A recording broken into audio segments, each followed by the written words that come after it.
요한복음 5장. 안식일에 일하시는 분, 아들의 권세와 생명. 1부 1절에서 15절 베데스다 목가에 38년 된 병자 치유. 2부 16절에서 18절 갈등의 시작, 나의 아버지께서 일하시니. 3부 19절에서 30절 아들의 권세, 생명과 심판. 4부 31절에서 47절 예수님에 대한 증언들. 5장은 요한복음에서의 전환점입니다. 2장에서 4장이 표적과 대화를 통한 점진적인 계시였다면 5장부터 본격적인 갈등이 시작됩니다. 안식일 치유 하나가 도화선이 되어 예수님은 자신이 누구신지를 가장 직접적으로 선언하십니다. 그리고 그 선언은 유대 지도자들에게 신성모독으로 들립니다. 5장은 표적 1절에서 15절에서 시작하여 그 표적의 의미를 둘러싼 논쟁 16절에서 18절로 넘어가고 예수님의 긴 자기 변증 19절에서 47절로 끝납니다. 5장 1절에서 15절 베데스다 목가의 병자, 38년 된 병자. 거기 38에 된 병자가 있더라. 예수님이 예루살렘의 베데스다 못에 가십니다. 그곳에는 많은 병자들이 누워 있었습니다. 요한은 그중 한 사람을 주목합니다. 38년 된 병자. 이 숫자의 의미를 가질 수 있습니다. 신명기 2장 14절에서 이스라엘이 광야에서 방황한 시간이 38년입니다. 가데스 바네아를 떠나서 세레 시내를 건너기까지. 38년은 오래된 만성적인 거의 가망이 없어 보이는 무력함을 상징합니다. 이 사람은 너무 오래 누워 있어서 회복을 기대하는 것조차 잊은 사람입니다. 내가 낫고자 하느냐 5장 6절 예수님께서 그를 보시고 물으십니다. 내가 낫고자 하느냐? 이상한 질문처럼 보입니다. 38년 동안 병으로 누워있는 사람에게 낫기를 원하냐고 묻는 것. 그러나 이 질문은 무의미하지 않습니다. 38년은 사람을 바꿉니다. 무력함이 정체성이 될 수 있습니다. 회복을 향한 갈망조차 사라질 수 있습니다. 병자의 대답을 보십시오. 주여, 물이 움직일 때에 나를 못에 넣어주는 사람이 없어. 내가 가는 동안 다른 사람이 먼저 내려가나이다. 그는 예라고 대답하지 않습니다. 변명합니다. 자신을 도와주는 사람이 없다고, 다른 사람이 늘 먼저 들어간다고. 이것은 오랜 무력함에 익숙해진 사람의 언어입니다. 그는 못에 물에 모든 희망을 걸고 있지만 그 희망은 단번도 이루어진 적이 없습니다. 일어나 내 자리를 들고 걸어가라 5장 8절 예수님은 물에 대해 한마디도 하지 않으십니다. 못이 필요 없습니다. 사람의 도움이 필요 없습니다. 예수님이 직접 말씀하십니다. 일어나 내 자리를 들고 걸어가라. 그가 곧 나아서 자리를 들고 걸어갑니다. 이것이 4장의 왕의 신하의 아들의 치유와 같은 패턴입니다. 말씀으로만 역사하십니다. 못의 물이 아니라 예수님의 말씀이 생명을 줍니다. 안식일 5장 9절에서 13절 이날은 안식일이니. 요한이 이 한 절로 다음 모든 갈등의 무대를 세웁니다. 예수님이 치유하신 날이 안식일이었습니다. 유대인들이 자리를 들고 가는 사람을 봅니다. 안식일인데 내가 자리를 들고 가는 것이 옳지 아니하니다. 안식일에 짐을 옮기는 것은 랍비 전통에서 금지된 노동이었습니다. 그러나 주목하십시오. 그들은 38년 만에 일어난 사람의 회복에게는 관심이 없습니다. 오직 규정 위반에만 주목합니다. 더 심한 것이 생기지 않게 하라 5장 14절 후에 예수님께서 성전에서 그 사람을 만나 말씀하십니다. 보라, 내가 나았으니 더 심한 것이 생기지 않게 다시는 죄를 범하지 말라. 이 말씀을 단순히 병이 죄의 결과였다라는 식으로 읽으면 안 됩니다. 요한복음 9장에서 예수님은 날 때부터 맹인된 사람에 대해 이 사람이나 그 부모로 죄로 인한 것이 아니라 9장 3절 분명히 말씀하십니다. 이 모든 병의 특정 죄의 직접적인 결과는 아닙니다. 그러나 여기서 예수님은 더 심한 것을 말씀하십니다. 38년의 병보다 더 심한 것. 그것은 영원한 죽음입니다. 육체의 치유는 일시적입니다. 진짜 문제는 영혼의 상태입니다. 예수님이 이 사람에게 주시려는 것은 못가의 물로는 결코 얻을 수 없는 영원한 생명입니다. 그런데 그 사람의 반응이 씁쓸합니다. 그는 유대인들에게 가서 자기를 고친 이가 예수라고 말립니다. 5장 15절. 이것이 감사의 표현인지 아니면 자신을 변호하기 위함인지는 불분명합니다. 4장의 사마리아 여인이 물동이를 버리고 증인이 된 것과 대조됩니다. 같은 치유, 다른 반응. 5장 16절에서 18절 갈등의 핵심, 나의 아버지. 나의 아버지께서 이때까지 일하시니 나도 일한다. 5장 17절. 유대인이 안식일에 일했다는 이유로 예수님을 박해하기 시작합니다. 거기에 예수님의 대답은 이렇습니다. 내 아버지께서 이때까지 일하시니 나도 일한다. 이 한 문장에 두 가지 폭발적인 주장이 들어 있습니다. 첫째, 안식일에 대한 신학. 하나님은 창조 후 안식하셨지만 세상을 섭리하시고 유지하시는 일은 안식일에도 멈추지 않습니다. 유대 신학도 하나님이 안식일에 생명을 주시고 거두시는 일을 계속 하신다는 것을 인정합니다. 예수님은 자기의 치유를 바로 그 하나님의 일과 동일시하셨습니다. 둘째, 더 중요한 것, 예수님은 하나님을 나의 아버지, 파테르무라고 부르십니다. 이것은 우리 아버지가 아닙니다. 일반적인 신앙의 언어가 아닙니다. 예수님은 하나님과 자기 자신의 고유하고 독특한 관계를 주장하십니다. 유대인들의 정확한 이해 5장 18절 유대인들은 이로 말미암아 더욱 예수를 죽이고자 하니 이는 안식일을 범할 뿐 아니라 하나님을 자기 친아버지라 하여 자기를 하나님과 동등으로 삼음이더라. 유대인들은 예수님의 말씀을 정확히 이해했습니다. 그들은 오해하지 않았습니다. 예수님이 하나님을 자기의 친아버지라고 하시고 자신을 하나님과 동등으로 삼으셨다는 것을 정확히 파악했습니다. 이것이 중요합니다. 오늘날 어떤 사람들은 예수님이 자기의 신성을 결코 주장하지 않으셨다고 말합니다. 그러나 본문은 그 반대를 보여줍니다. 예수님의 직접적인 청중, 그분의 말씀 히브리어 맥락에서 들은 유대 지도자들은 예수님이 자신을 하나님과 동등하게 삼았다고 이해하고 그 때문에 죽이려 했습니다. 만약에 그것이 오해였다면 예수님은 즉시 바로 잡으셨을 것입니다. 그러나 예수님은 바로 잡지 않으셨습니다. 오히려 19절부터 그 주장을 더 깊이 전개하십니다. 19절에서 30절 아들의 권세. 이 단락은 요한복음에서 예수님이 아버지와의 관계를 가장 길고 깊게 설명하시는 부분입니다.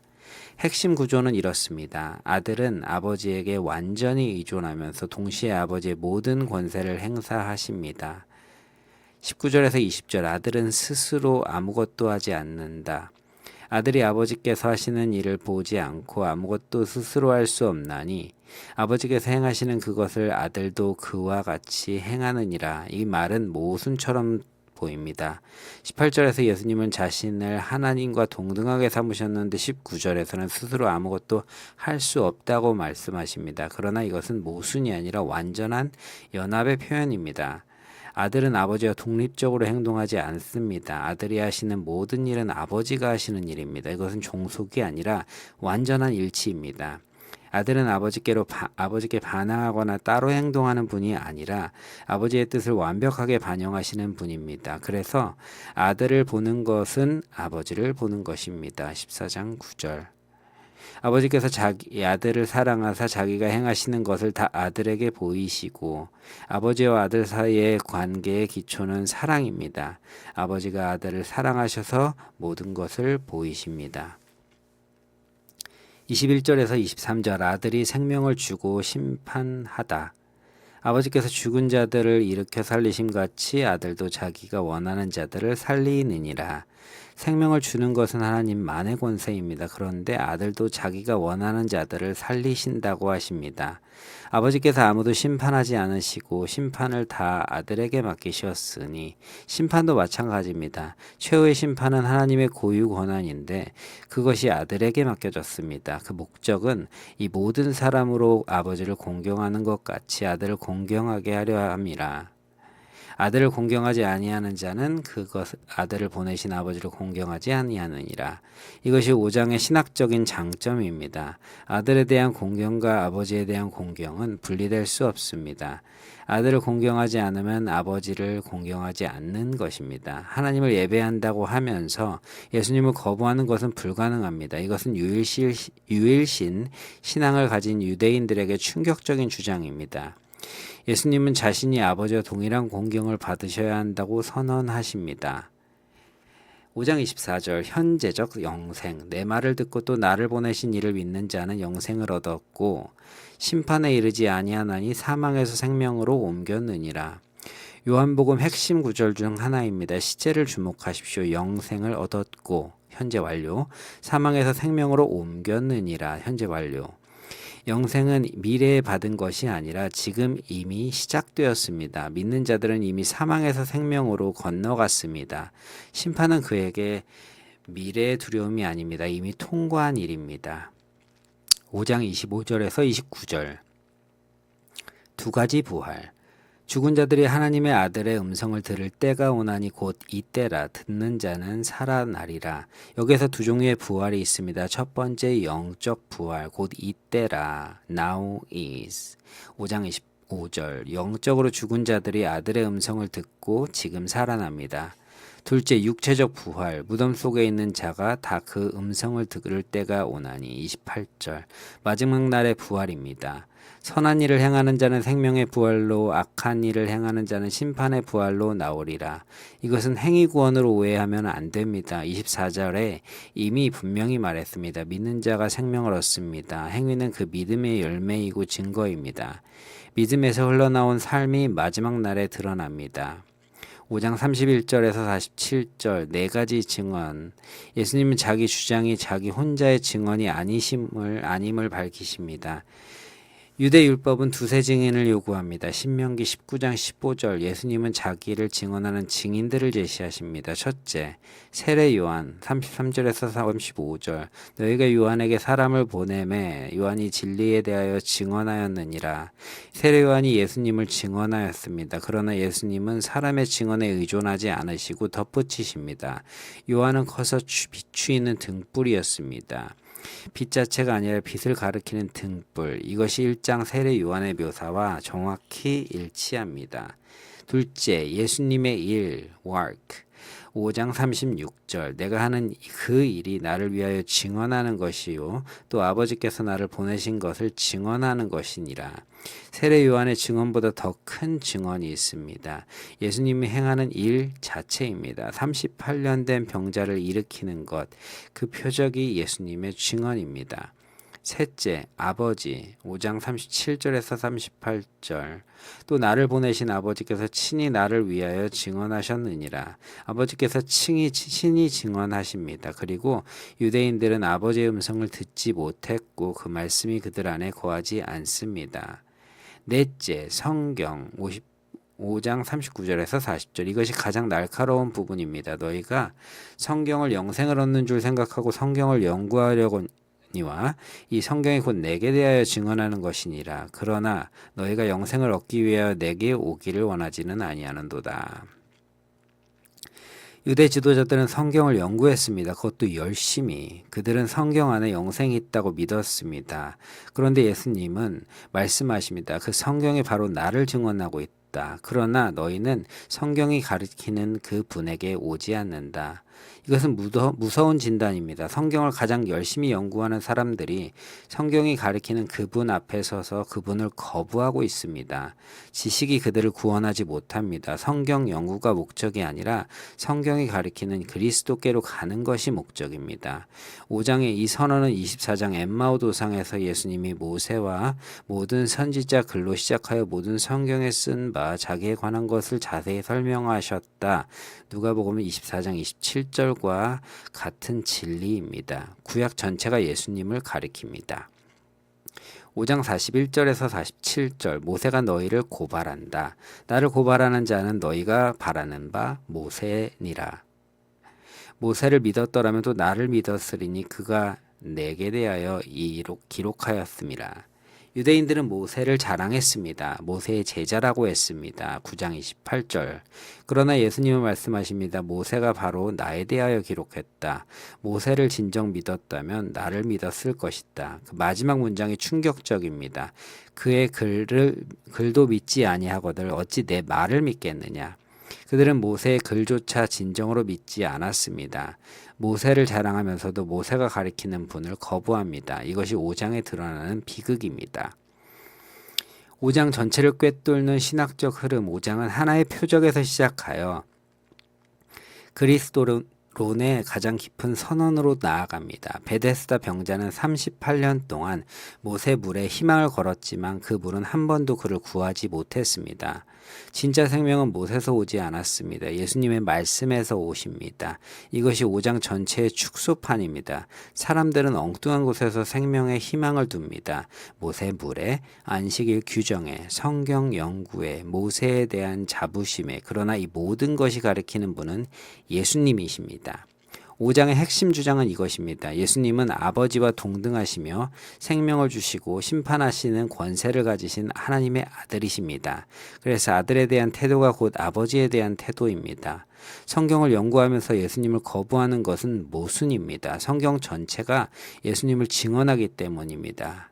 그리고 은혜의 순서도 여기에서도 유지됩니다. 38년 된 병자는 예수님을 찾지 않았습니다. 그를 부르지도 않았습니다.